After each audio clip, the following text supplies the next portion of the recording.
여기 고린도지요. 이 전체를 가리켜서 펠로폰네소스 반도라고 합니다. 이 지역을 그리스라고 하고 이 지역 전체를 유럽이라고 하지요. 바울이 여기에 드로아 항구에서 유럽의 첫 번째 성 빌립보로 가서 2차 선교 여행이 시작이 됩니다. 이 밑에를 지중해 바다라고 하고 이 밑에는 아프리카지요. 여기는 이오니아 해라고 그러고 이쪽을 에게의 바다라고 합니다. 이렇게 쭉 올라가게 되면 위에 흑해가 있습니다. 지금 러시아하고 우크라이나하고 전쟁이 일어난 데가 흑해 요 위에지요. 이쪽을 아시아지요. 이 아시아와 유럽을 연결을 하는 요 지역을 보스포러스 해협이라고 하지요. 이 지역을 지금 터키가 장악을 해가지고 아무 군함도 이쪽을 통과하지 못하도록 지금 터키가 하고 있습니다. 이건 잘한 거지. 하고 있습니다. 바울이 2차 전도 여행이 시작이 됩니다. 빌립보로 갔다가 빌립보에서 쫓겨나지요. 데살로니가로 갔다가 데살로니가에서 베레아로 갔다가 베레아에서 바울이 배를 타고 아덴으로 옵니다. 유대인들이 바울을 죽이려고 하니까 교인들이 몰래 바울을 피신을 시켜갖고 배를 타고 아테네로 피신을 시킵니다. 여기 아테네에서 바울이 사역을 하는데 데살로니가에 있는 교회가 염려가 돼가지고 바울의 일행을 데살로니가로 보냅니다. 바울은 가면 죽지만은 실라와 디모데는 가도 되거든요. 그래서 바울이 아테네에서 아덴 전도하면서 바울은 이제 그의 동역자들을 실라와 디모데를 데살로니가에 보내갖고 교인들을 좀 돌보라 라고 합니다. 바울이 아덴에서 전도를 하는데 오늘 설교에도 나오겠지만은 이 아덴 이 당시에 이 철학의 도시고 신들의 도시거든요. 아테네, 아덴이라고 하지요. 이 지역에서 바울은 큰 성과를 못 봅니다. 바울이 아덴 전도는 철학의 도시니까 주눅이 들었습니다. 그래서 바울도 학자잖아요. 학문적으로 아덴 전도에 접근을 했다가 이긴 것 같았는데도 진 거예요. 그 결과는 교회가 안 세워지는 겁니다. 그러니까 교회에서는 이긴 게 아닌 거지요. 아덴에서 그 수많은 철학자들을 다 굴복을 시켰는데 사도행전에 나옵니다. 당신들이 알지 못하는 신에 대해서 내가 들려주겠다. 철학적으로 접근을 했는데 교회가 안 생깁니다. 그래서 바울은 아덴에서 철수를 합니다. 그리고 간 것이 고린도입니다. 다시 드로아에서 배를 타고 빌립보로, 빌립보에서 데살로니가로, 데살로니가에서 베레아로, 베레아에서 아덴으로, 아덴에서 고린도로 바울의 2차 선교 여행의 경로입니다. 이 고린도에서 바울의 2차 전도 여행의 센터를 삼습니다. 이 고린도에서 1년 6개월 동안 머무르거든요. 이 고린도는요, 지도를 보면은 우리가 보듯이 아주 지정학적으로 굉장히 중요한 도시입니다. 두 바다 사이에 끼어 있는 도시. 그리고 여기에는 고대에 로마와 그리스 로마 시대에 이 노예들을 동원을 해가지고 여기에 운하를 팠습니다. 고린도 운하, 아주 유명한 문화입니다. 그리고 로마에서 이 아시아로 갈 때 바로 이리 통과를 해버린 거예요. 그러면 왜 밑으로는 잘 가지 않느냐?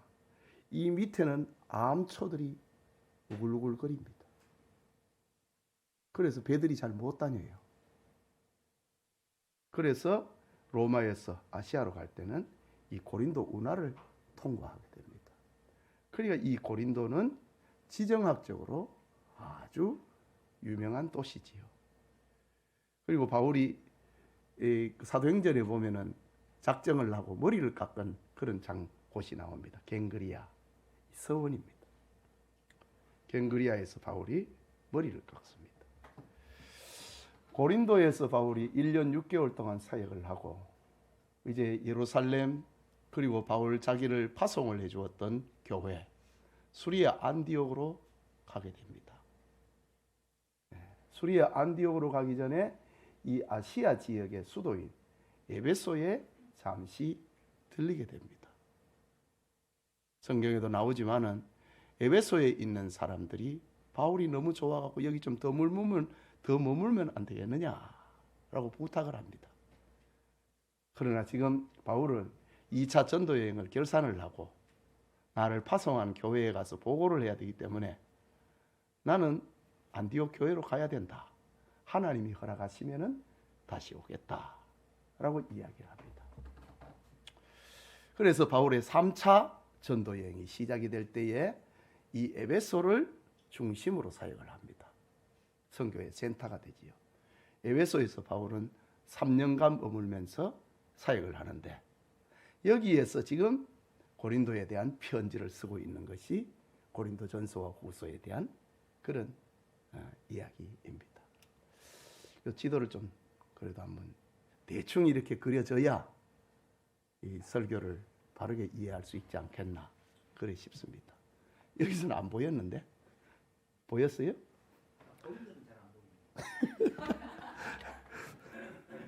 예, 막 그런 게 있더라 이렇게 생각해야 되겠네.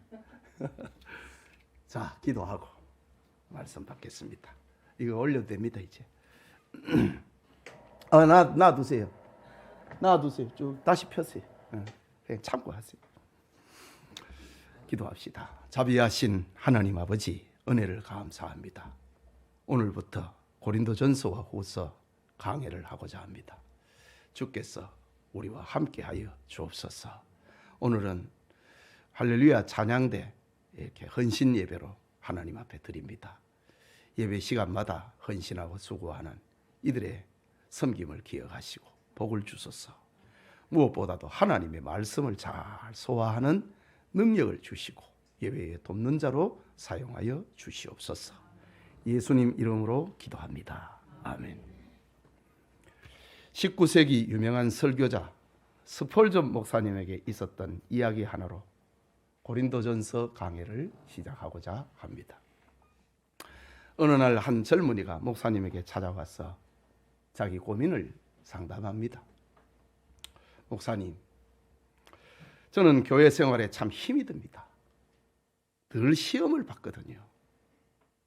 목사님께서 문제없는 완전한 교회 하나를 소개해 주셨으면 합니다. 라고 상담을 요청합니다.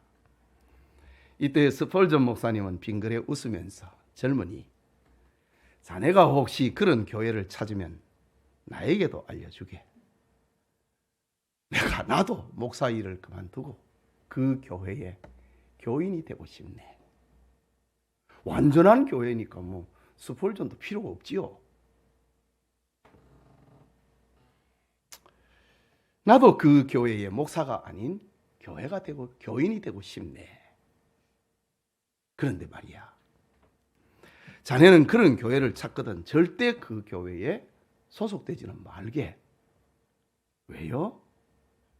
왜냐하면은 자네가 끼는 그날부터 그 교회의 완전은 깨어져 버릴 테니까 라는 말을 들려주었다는 이야기입니다.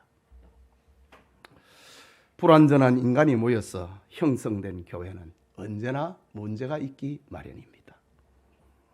완전을 기대했다가 실망하고 시험받는 것은 허구적 이상주의입니다. 있을 수도 없고 그는 이상주의에 불과합니다. 저 카메라 내가 얼굴이 나와야 되는데 그래야 온라인 예배 드린 사람이 날 보는데. 네.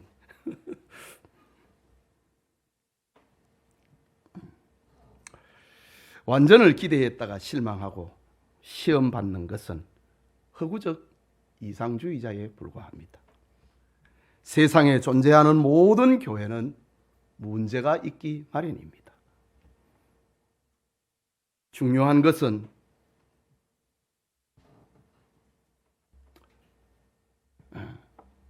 문제를 극복하느냐, 그것입니다. 교회가 만난 문제를 극복하기 위해서 가장 좋은 교과서를 찾는다, 가장 좋은 멘토를 찾는다면 그것이 바로 고린도전서와 후서입니다. 2000년 전에 존재했던 고린도 교회는 지상의 모든 교회를 대변을 하고 있습니다. 특히 고린도 교회는 자유민주 진영에 존재하는 현대교회와 너무 닮았습니다. 고린도 교회는 세속화의 위기 속에 있었던 교회고 세속화의 위기를 경험하고 있었던 교회이기 때문입니다. 이런 면에서 세계 교회는 고린도 교회의 아픔에서 답을 찾아가고 문제를 해결하면서 지내는 겁니다.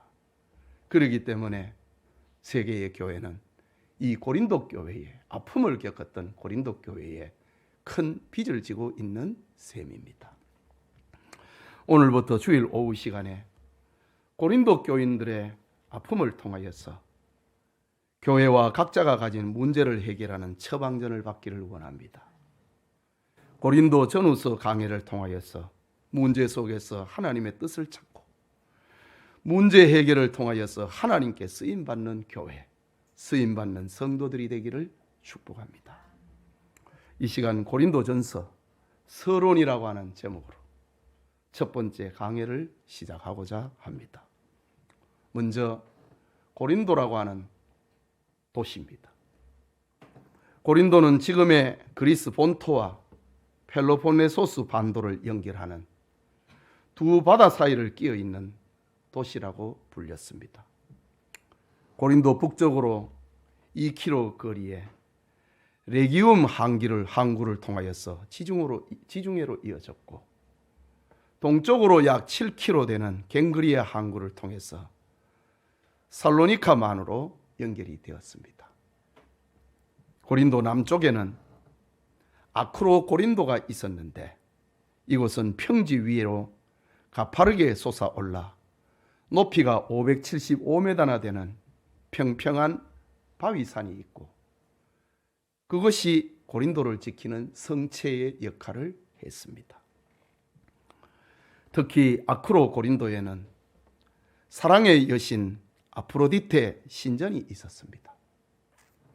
그곳에는 1000여 명의 여사제들이 있었는데 이들은 종교의 이름으로 매춘을 하는 창녀였습니다. 고린도에는 아프로디테 신전뿐만이 아니라 치료의 신 아스클레피우스, 태양의 신 아폴로 등 12개의 신전이 있었습니다. 가히 신전의 도시다 라고 해도 과언이 아닙니다. 이런 지리적 종교적 영향으로 고린도는 상업과 번영과 사치와 음행의 도시가 되었습니다. 그리스의 2대 서사시 일리아드와 오디세이의 저자 호머는 고린도를 풍요의 도시라고 불렀고 역사가인 투키디데스는 조선술과 상업술에 뛰어난 도시라고 불렀습니다. 철학자 플라톤은 고린도의 처녀는 창녀와 동요로 사용을 했고 고린도식으로 놀다 라는 말은 기원전 1세기에 음행한다 라는 말로 연결이 되었습니다. 이런 고린도가 기원전 146년에 로마의 장군 문비우스에 의해서 멸망하고 그 화려했던 명성을 잃고 맙니다. 하지만 고린도의 지정학적인 조건은 멸망한 지 꼭 100년 만에 부활합니다. 기원전 46년에 로마의 황제 줄리우스 시저가 의해서 다시 고린도가 건설이 됩니다. 그러자 그리스 멸망 때에 도망을 갔던 각국의 무역상들이 몰려들고 오래되지 않아서 화려한 옛 명성을 회복하게 됩니다. 새로운 도시의 지배 계급은 이제 그리스인이 아니고 로마인이 지배하게 됩니다. 바울이 활동했을 때 고린도는 로마의 속주 아가야 지방의 수도였고, 이 밑에가 아가야 지방의 수도였고, 도시의 속주를 다스리는 총독이 거하는 곳이었습니다. 고린도는 로마의 속주로 인하여서 치안이 유지되면서도 자유분방했고, 신분이나 형식 같은 것은 중요하게 생각하지 않는 고대의 보기 드문 민주도시였습니다. 고린도가 각국의 사람들이 모여드는 무역항이었기 때문에 개방형의 도시가 된다는 것은 어쩔 수 없는 환경이었습니다. 로마가 지배하던 1세기는 다시 고린도인과 같다라고 말하면은 그것은 부도덕하고 행동이 선하지 못하고 악하다라는 말로 통용이 되었던 시절입니다. 지정학적인 역량으로 발전한 고린도는 상업주의와 황금 만능주의의 정서로 인하여서 돈이 된다면 어떤 일도 하는 사람들이 모였습니다. 장사꾼들에게 고상한 정신세계나 영적 세계를 논한다고 하는 것만큼 따분하고 피곤한 일은 없습니다.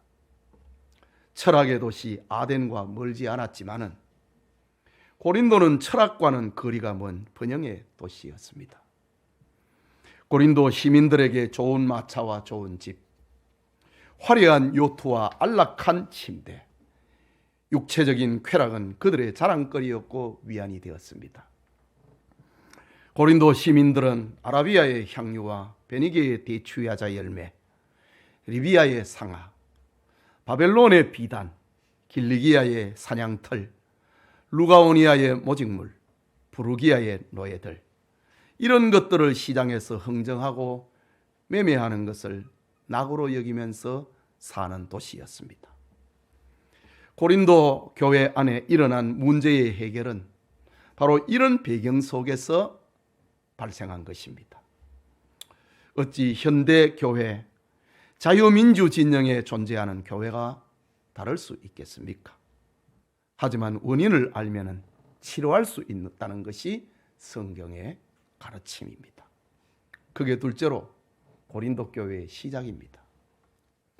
고고학자들의 기록에 의하면 바울 당시에 고린도의 인구는 약 8만 명이었습니다. 주변 마을과 정착촌까지 합하면 그들이 약 2만 명이 되었으니 고린도를 둘러싸고 형성이 되어 있는 인구는 10만 명입니다. 고대 사회의 엄청난 인구이지요.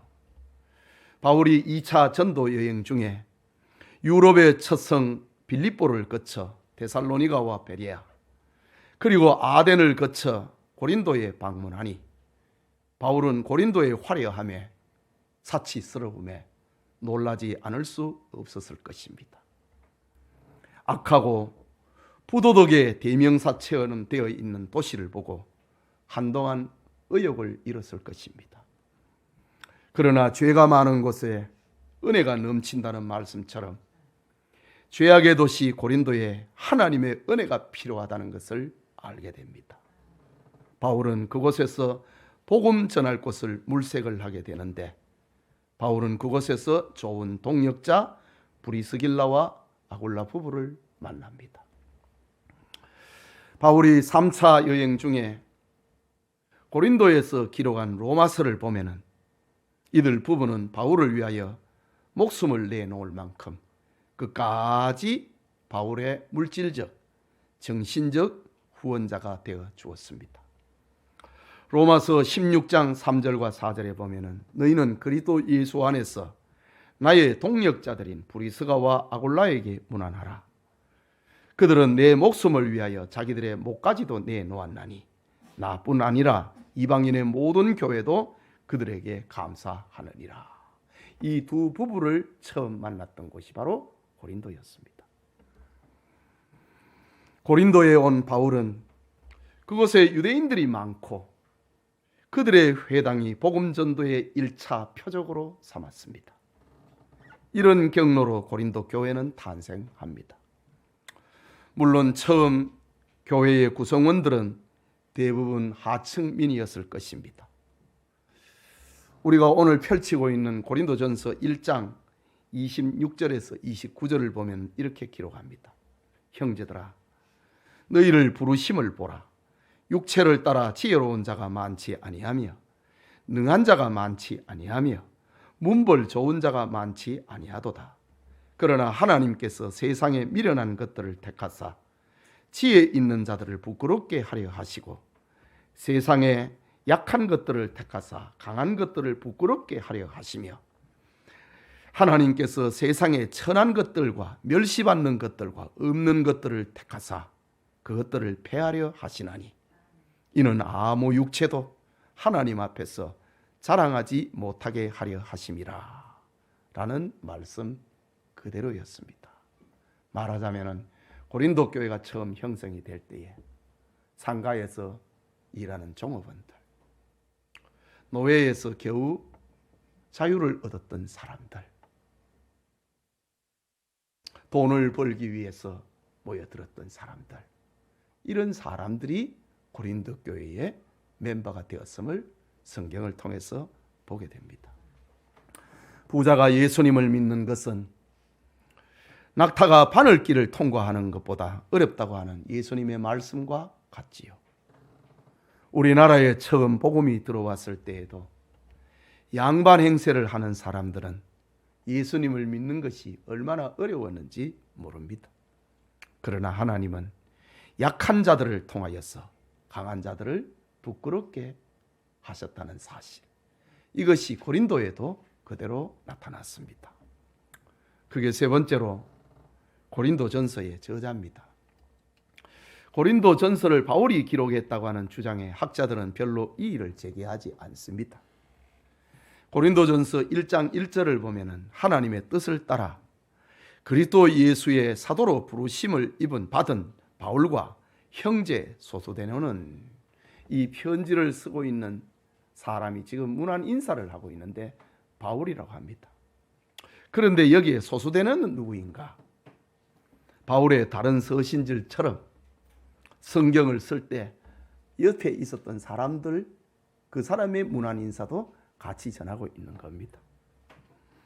결정적인 증거는 본서를 마감하고 있는 고린도전서 16장 21절에 보면은 나 바울은 친필로 너희에게 문안하노니라고 합니다. 바울의 많은 성경들이 대서를 통해서 글을 썼습니다. 바울이 눈이 어두웠거든요. 안질이 좋지 않았거든요. 그래서 디모데나 대서인을 통해서 성경을 썼습니다. 그러나 친필로 썼다라는 말에는 이 고린도전서가 얼마나 바울의 어떤 마음을 담았는가, 그 사연을 담고 있는가, 그것을 암시하고 있습니다. 친필로 쓴다라고 합니다. 고린도전서를 기록한 사람이 바울이라고 하는 사실을 분명하게 밝히고 있습니다.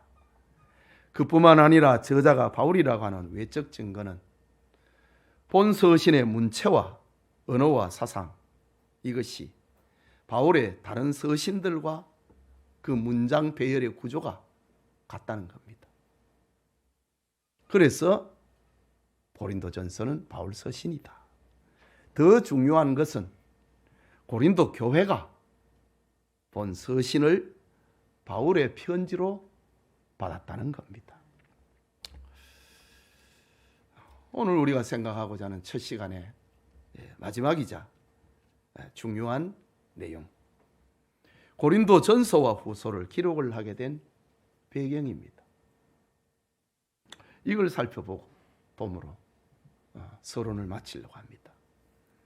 고린도 전서와 후서를 분리해서 이해할 수 없는 것은 성경을 기록을 한 배경이 같기 때문입니다.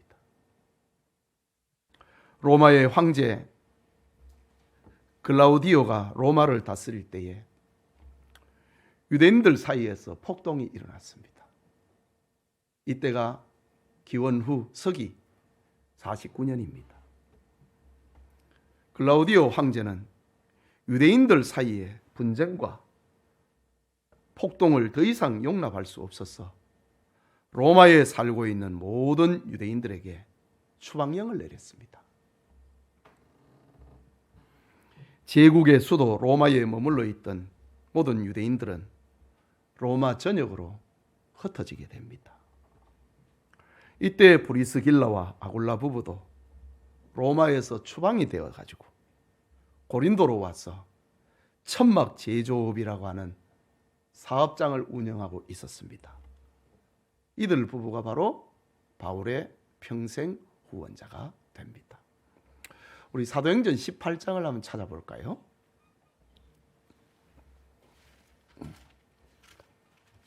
사도행전 18장 1절에서 3절입니다.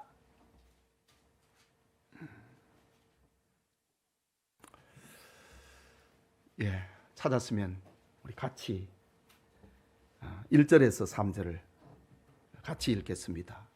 그 후에 바울이 아덴을 떠나 고린도에 이르러 아굴라라 하는 본도에서 난 유대인 한 사람을 만나니 글라우디오가 모든 유대인을 명하여 로마에서 떠나라 한 고로 그가 그의 아내 브리스길라와 함께 이달리아로부터 새로 온지라. 바울이 그들에게 가매 생업이 같으므로 함께 살며 일을 하니 그 생업은 천막을 만드는 것이라 라고 합니다. 글라우디오 황제 때 유대인들이 폭동을 일으켰다고 합니다. 49년입니다. 그래서 유대인들은 로마시에서 다 떠나라 라고 했습니다. 로마에서 떠나라 한 거로 그가 그 아내 브리스길라와 함께 이달리아에서로부터 온 새로 온지라. 그러니까 바울이 이들 부부를 만났을 때 브리스길라와 아굴라도 온 지 얼마 안 됐다 이 말입니다. 바울이 그들에게 가매 생업이 같으므로 함께 살며 일을 했다. 바울이 그 집에 살았다 이 말입니다. 그리고 일을 했다고 합니다. 그 생업은 천막을 만드는 것이더라 고입니다. 즉 브리스길라와 아굴라 부부가 고린도에 정착한 지 1년 후에 AD 50년 바울이 아덴을 거쳐서 고린도에 도착합니다.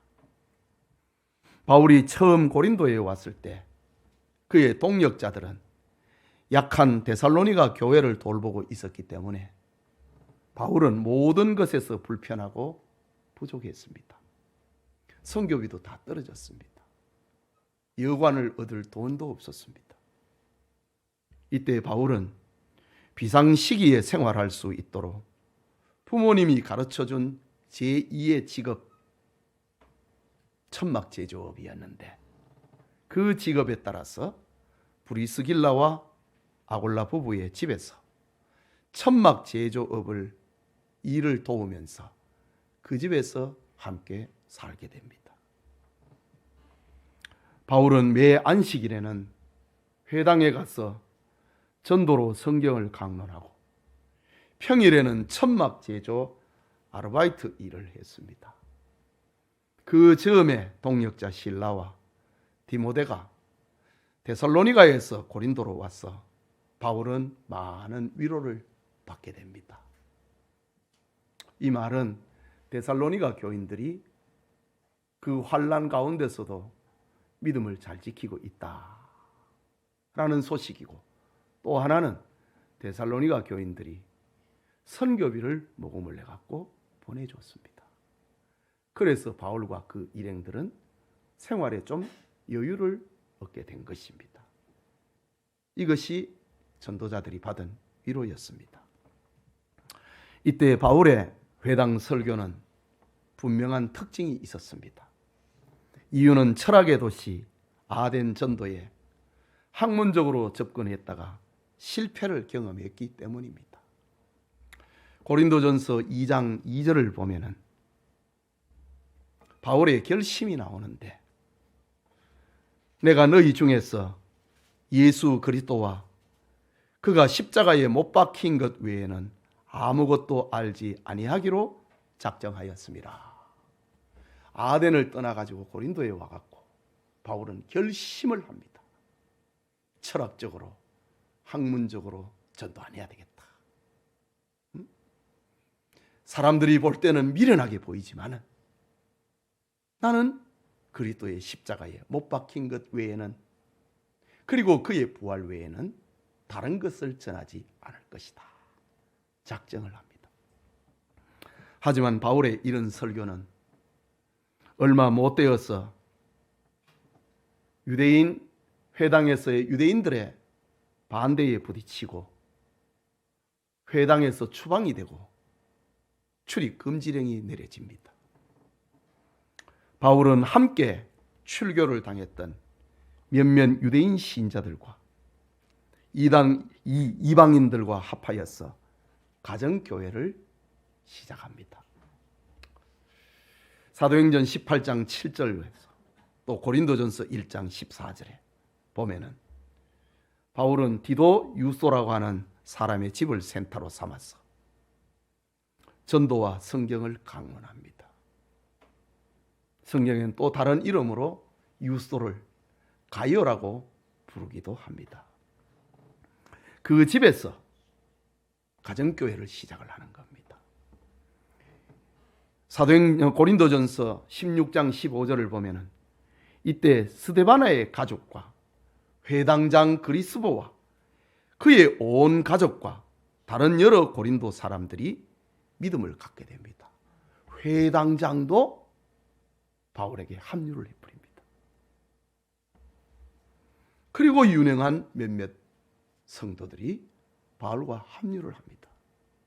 다 회당에 있었던 사람들입니다.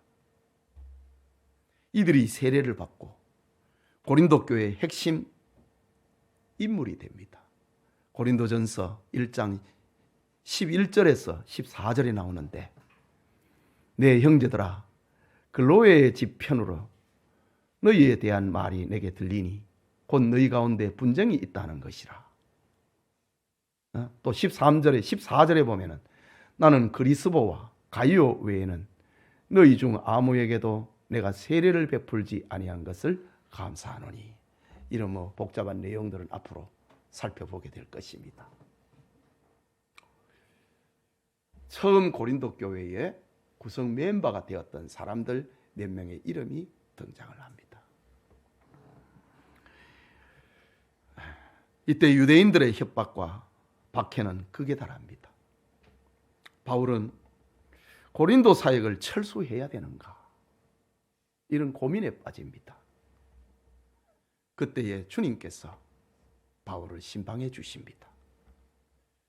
사도행전 18장 9절에서 10절을 보면 밤에 주께서 환상 가운데 바울에게 말씀하시되 두려워하지 말며 침묵하지 말고 말하라. 내가 너와 함께 있음에 어떤 사람도 너를 대적하여 해롭게 하지 할 자가 없을 것이니 이는 이 성중에 내 백성이 많음이라 하시더라. 바울이 고린도 사역의 이 복잡한 고린도, 아까 우리 서두에 살펴봤잖아요. 계속해야 되나 말아야 되나. 밖으로는 세속의 문화, 안으로는 유대인들의 협박.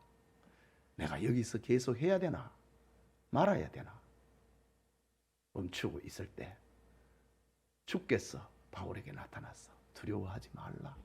계속해서 말해라. 너를 해롭게 할 자가 없을 것이다. 이 성중에 내 백성이 많다. 라는 말씀으로 바울을 고린도에 주저앉힙니다. 고린도에서의 18개월 동안의 사역을 하면서 이런 이유로 고린도 교회를 세우게 됩니다. 바울은 이제 성공적인 고린도 사역을 마감을 하고 자신을 파송을 했던 수리아 안디옥 교회로 돌아가게 됩니다. 바울은 가는 길에 에베소에 잠시 머무는데 사도행전 18장 20절에서 21절을 보면은 에베소 사람들의 이야기, 여러 사람이 더 오래 있기를 청하되 허락하지 아니하고 작별하여 이르되 만일 하나님의 뜻이면 너희에게로 돌아오리라 하고 배를 타고 에베소를 떠나라고 합니다. 하나님이 나에게 다시 기회를 주시면 그 선교 여행은 에베소를 중심으로 하겠다, 이 말을 남기고 바울은 배를 타고 수리아 안디옥으로 갔다고 합니다. 바울이 고린도를 떠나 있을 동안에 그 고린도 교회에는 알렉산드리아의 출신 아볼로라고 하는 유대인 전도자가 와서 성경을 전했습니다. 그리고 베드로가 로마로 가는 길에 고린도를 방문하여서 잠시 설교하게 됩니다. 고린도 교회는 이런 지정학적인 위치에 놓여 있었기 때문에 짧은 시간 동안에 대학자와 대전도자의 방문으로 축복을 받습니다. 하지만 이것은 고린도 교인들 사이에 사람을 따르는 일종의 팬이 형성이 됩니다. 워낙 대단한 학자들이 이 고린도에 머물러 있었기 때문에 나는 아볼로파다, 나는 베드로파다, 아니 나는 우리 교회의 설립자 바울파다, 아니야 나는 저 유대에 있을 때 예수님께 세례를 받았어, 나는 그리스도파다. 팬이 형성이 되어버렸습니다. 사람을 따르는 숭상을 하는 그런 일들이 형성이 되어버렸습니다. 고린도 교회에 이런 일이 일어나고 있을 때 바울의 3차 전도 여행이 시작이 됩니다. 바울은 자신의 약속대로 아시아 지방의 수도 에베소를 3차 전도의 센터로 삼습니다. 바울이 에베소에서 한창 사역을 하고 있을 때 3년 사역을 하는데 3년 차가 되었을 때입니다. 이때 고린도 교회로부터 안타까운 소식이 들려옵니다. 바울은 한 통의 편지를 써서 고린도 교인들에게 보내는데 그 편지는 유실되고 맙니다. 물론 당시에 고린도 교인들은 받아봤지요. 지금 우리에게 전해지지 않고 있다 이 말입니다. 유명한 신약 학자인 F.F. 브루스는 그 서신을 가리켜서 고린도서 A라는 이름을 붙였습니다. 편지의 내용은 고린도의 세속 문화를 따라서 성적 부도덕에 가담한 신자들과는 교제하지 말라라고 촉구하는 편지였습니다. 고린도전서 5장 9절에 보면 그 내용이 전에 변했던 편지의 내용이 살짝 나옵니다. 고린도전서 5장 9절에 내가 너희에게 쓴 편지에 음행하는 자들을 사귀지 말라 하였거니와, 잃어버린 첫 번째 편지입니다. 그 내용은 음행하는 자들과 사귀지 말아라. 그러니까 아까 그 고린도시의 문화, 거기에서 빠져나오지 못하는 사람들과 사귀지 말아라 라는 편지가 고린도서 A입니다. 얼마 후에 고린도에서 교인, 즉 글로에의 집 사람들이 직접 바울을 찾아옵니다. 11절이지요. 내 형제들아, 글로에의 집 편으로 너희에 대한 말이 내게 들리니 라고 합니다. 이때가 AD 55년쯤으로 추정이 됩니다. 고린도 교회가 세워진 것이 50년이었으니까 5년이 지났습니다. 글로에의 집 사람은 고린도 교인 중에서 11절의 말씀처럼 여러 당파가 생겼다고 하는, 폐인이 형성이 됐다고 하는 그런 소식을 전해줍니다. 그리고 많은 문제점이 발생했다고 하는 소식을 전합니다.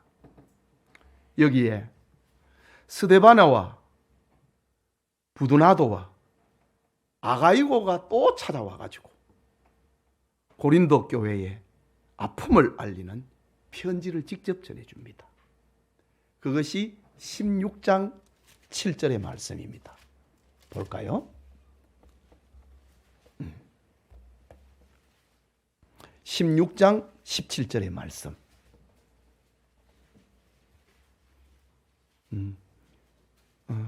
17절을 보면은 내가 스데바나와 부두나도와 아가이고가 온 것을 기뻐하노니 그들이 너희의 부족한 것을 채웠습니다.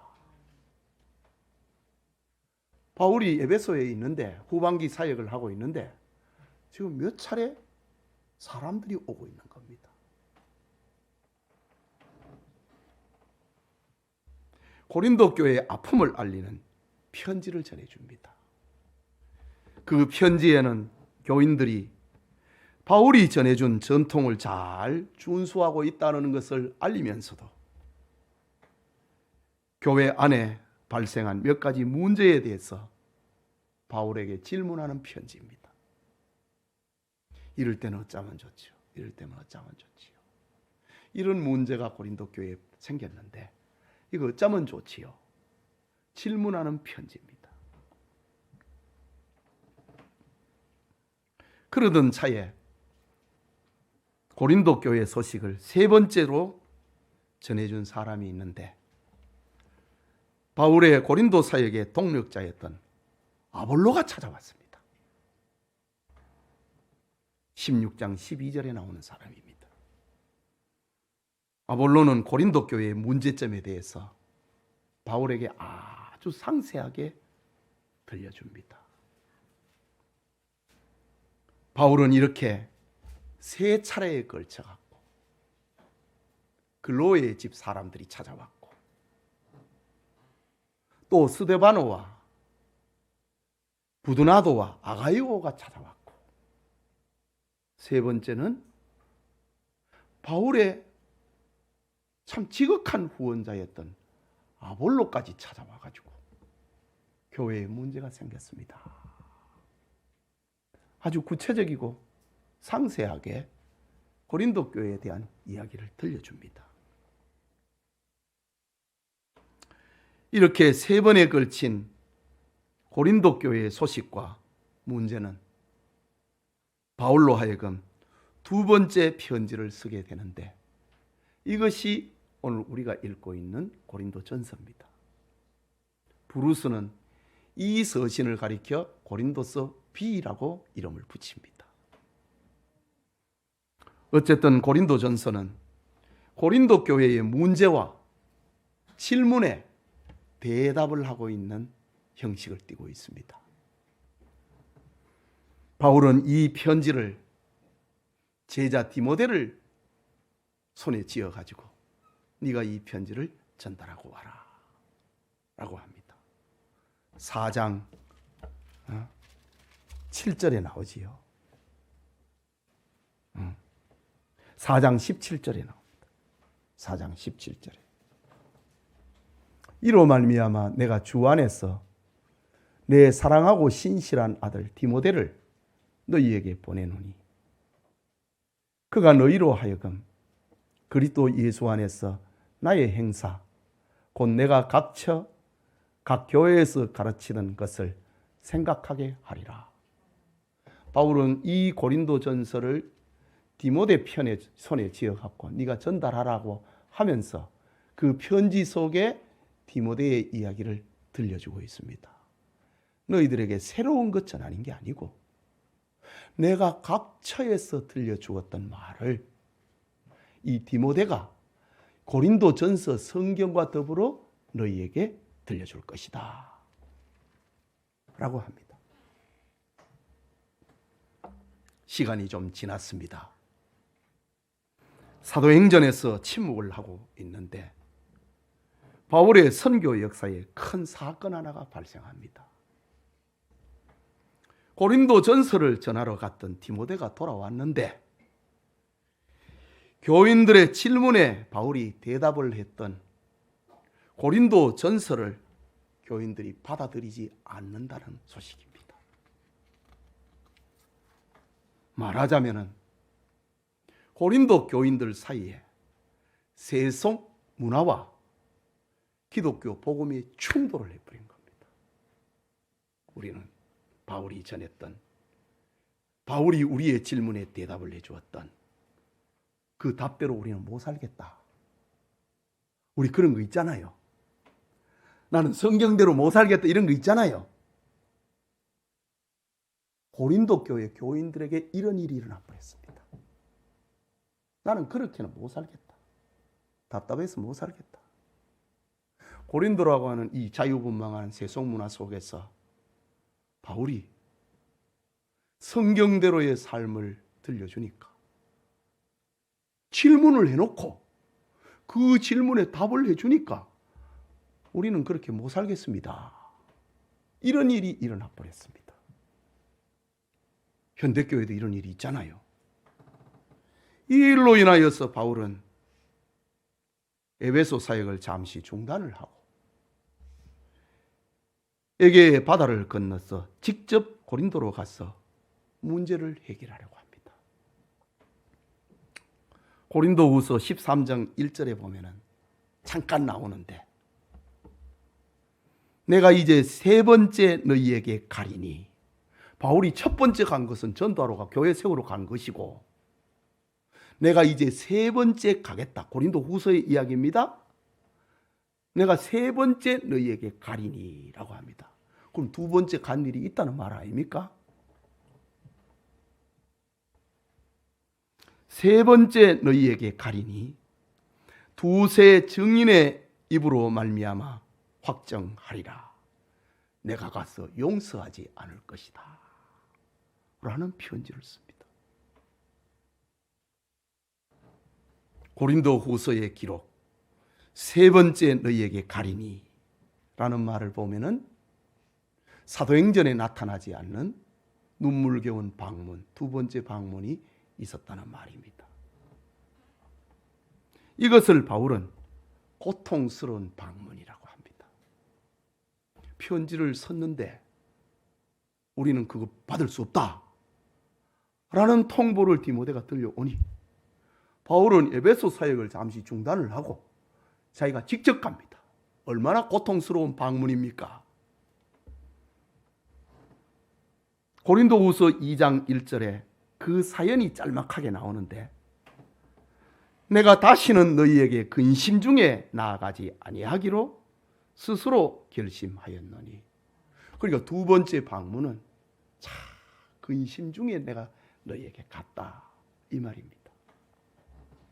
또 고린도후서 13장 2절을 보면은 내가 이미 말하였거나 지금 떠나 있으나 두 번째 대면하였을 때와 같이 전에 죄 지은 자들과 그 남은 모든 사람에게 미리 말하노니 내가 다시 가면 용서하지 아니하리라 라고 합니다. 이게 뭡니까 지금? 바울의 편지를 받을 수 없다고 하는 사람들이 바울이 직접 갔는데도 바울을 영접하지 않는 겁니다. 내가 다시 가면은 그들을 용서하지 않겠다 라고 합니다. 교회는 좋은 게 좋은 거 아닙니다. 말씀대로 해야 됩니다.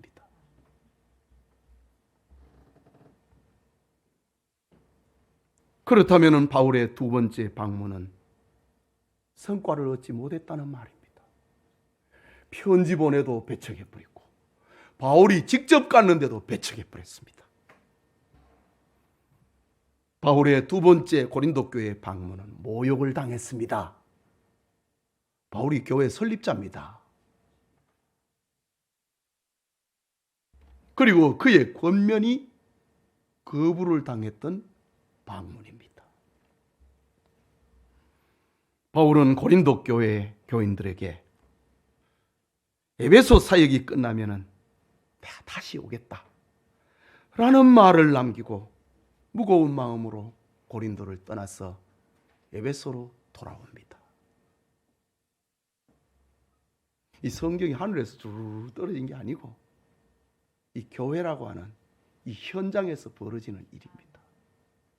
고린도 전서는 가장 이것을 사실적으로 묘사하고 있습니다. 두 번째 방문을 했는데도 배척을 하니까 내가 에베소 사역이 아직 끝이 안 났는데 그 끝내고 내가 다시 오겠다 라는 말을 남기고 고린도를 떠날 수밖에 없었습니다.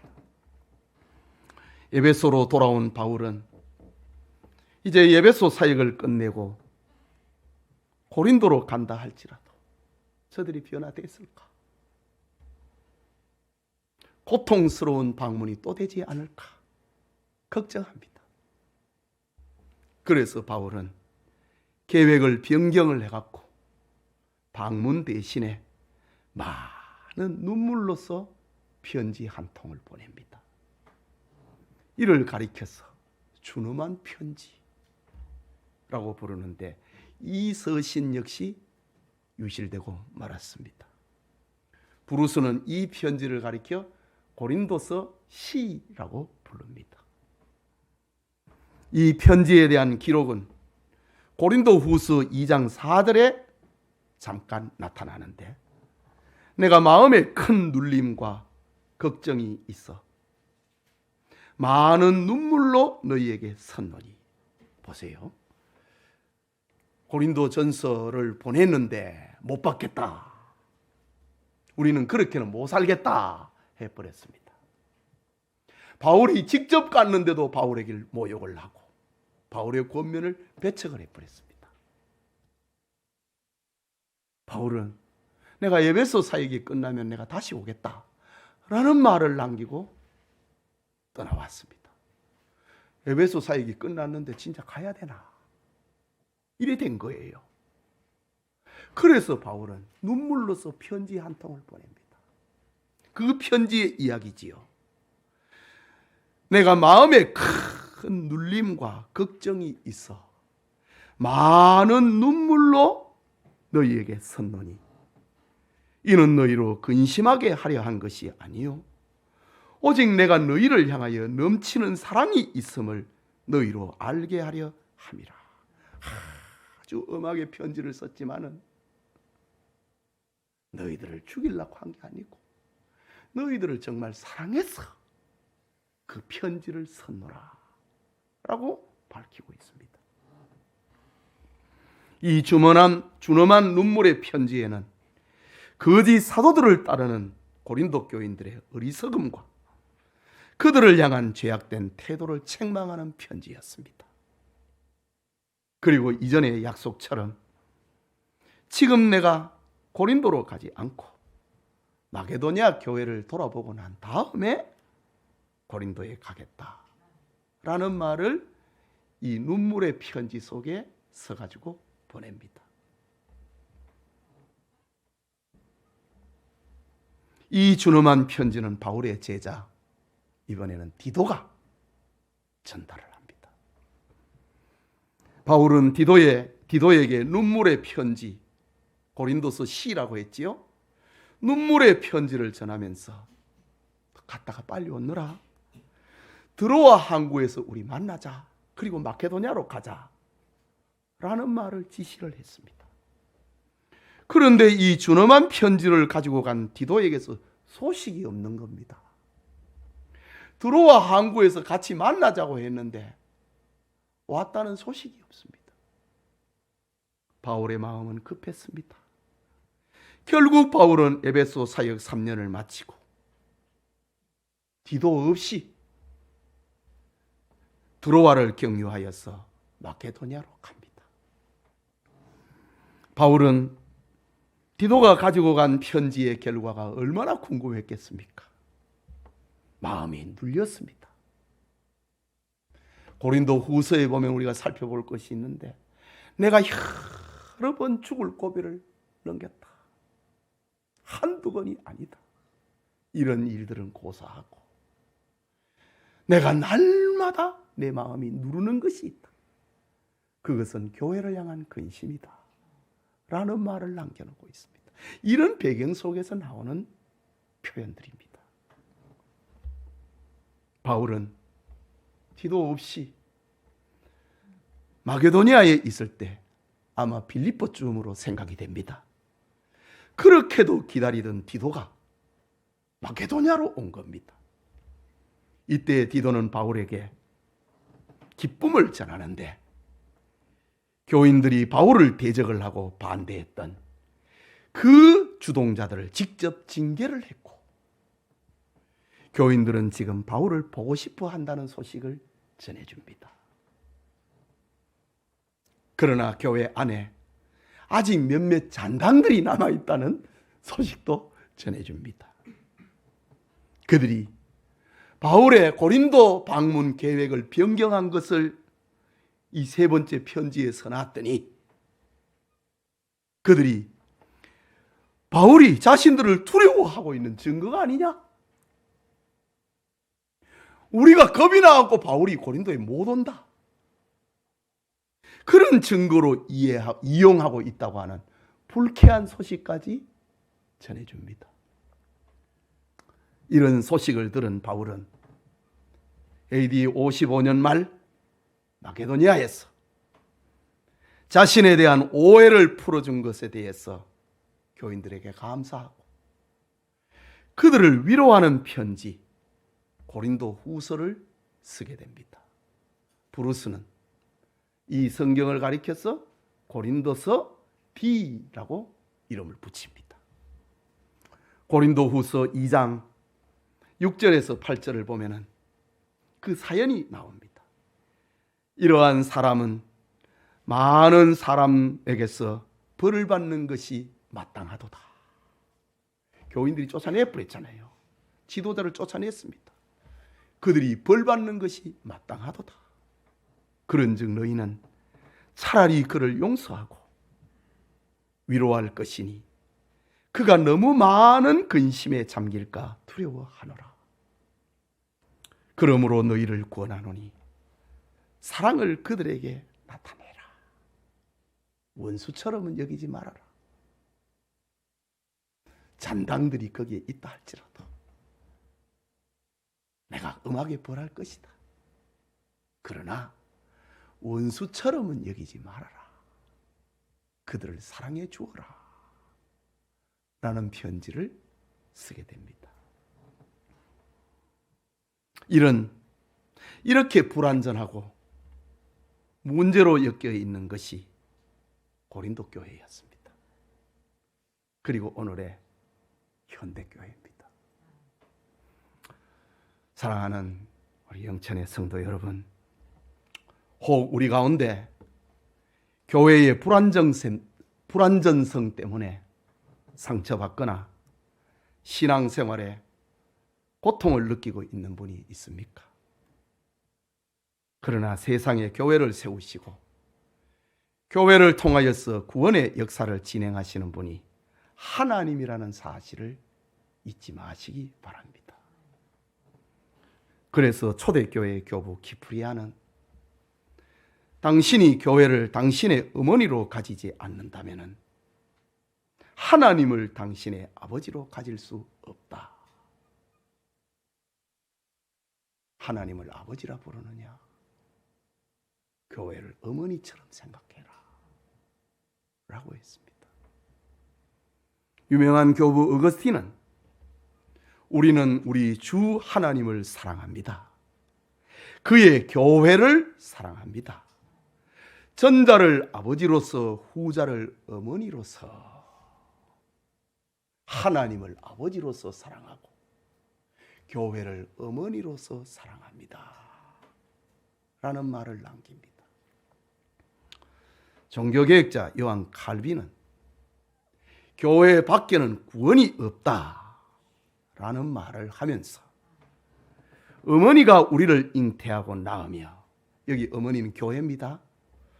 어머니가 우리를 잉태하고 낳으며 젖을 먹여 기르고 우리가 이 육신을 벗고 천사같이 될 때까지 보호, 지도해 주지 않는다면 우리는 생명으로 들어갈 길이 없다라는 말을 남깁니다. 교회가 없으면 이렇게 문제가 많은 교회들이지만 이 교회가 싫다고 뛰쳐나가면 너는 천당 못 간다.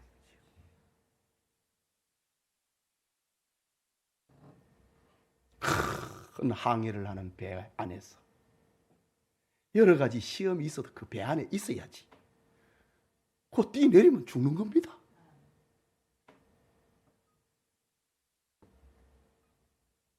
교회 밖에는 구원이 없다고 했습니다. 이 말은 교회가 그 자체가 구원의 능력을 소유하고 있다는 말은 아닙니다.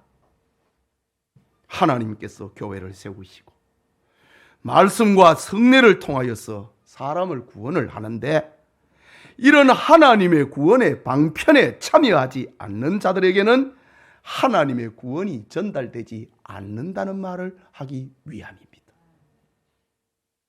은혜의 방편은 하나님의 말씀과 성례입니다.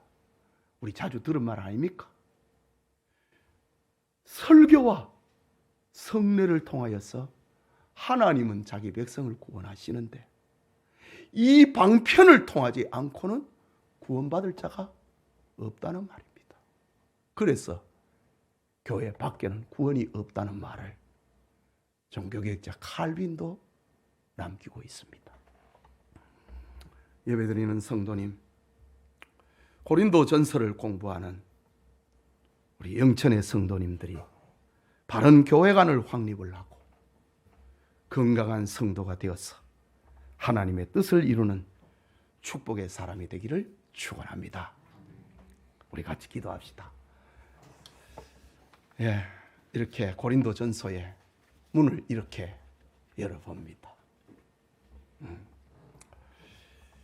교회를 떠나서는 하나님을 아버지로 부르는 사람은 교회를 어머니처럼 여겨야 됩니다. 아이가 자라서 장성하기까지 어머니의 품 속에 자라나는 것처럼 하나님의 자녀로 선택이 되어서 교인이 되고 봉사하고 자라고 천당 가기까지 교회를 떠나서는 그런 일은 있을 수 없다는 말입니다. 고린도 교회만큼 문제가 많을까요? 지금 어떤 시대적인 배경을 속에서 우리는 짐작을 하게 됩니다. 차근차근 고린도 교회의 문제상과 그 처방을 통해서 답을 얻어야 할 것입니다. 우리 같이 기도합시다.